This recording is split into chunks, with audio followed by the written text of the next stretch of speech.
According to the Council of Governors, the county bosses have resolved that going forward, the forum will be held after every 2 years to allow ample time for implementation of the resolutions and feedback. This year's conference will be on climate change and will be limited to only 1,000 delegates. 6 years, the Devolution Conference has been held annually.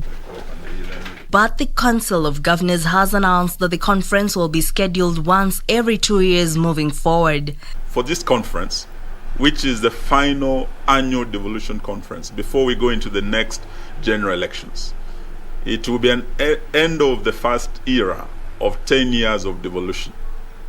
We will be reflecting on our journey.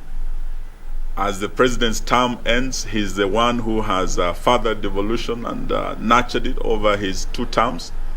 But we also have second-term governor. Speaking in Nairobi, Devolution Cabinet Secretary Eugene Wamalwa stated that the changes have been necessitated by the need to allow the full implementation of resolutions settled on during the conferences. We agreed in the last devolution conference that instead of having annual devolution conferences, we'll be doing them biannually. So instead of doing another one next year, we'll be doing them after every 2 years.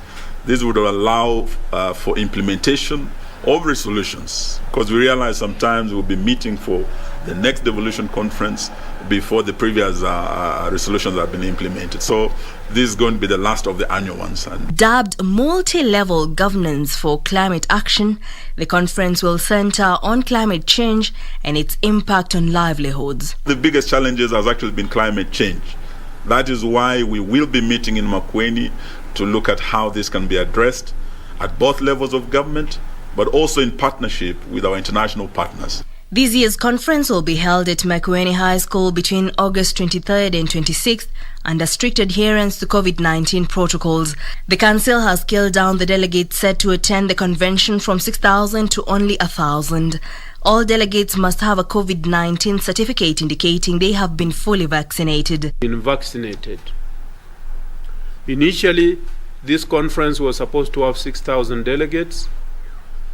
The Kakamega conference had over 7,000 delegates.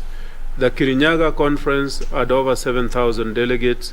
But this conference, in the multi-agency meeting, it was agreed that we have only not more than 1,000. As has been said, we are working with the Ministry of Health. Actually, Makueni has received probably more vaccines than any other county recently, in recent times, so that we can upscale vaccinations even for people who will not attend the conference. President Uhuru Kenyatta is expected to plant tree number 2 million in Makueni County when he will officially open the conference. Reporting for Prime Edition, I'm Jackie Wambiru.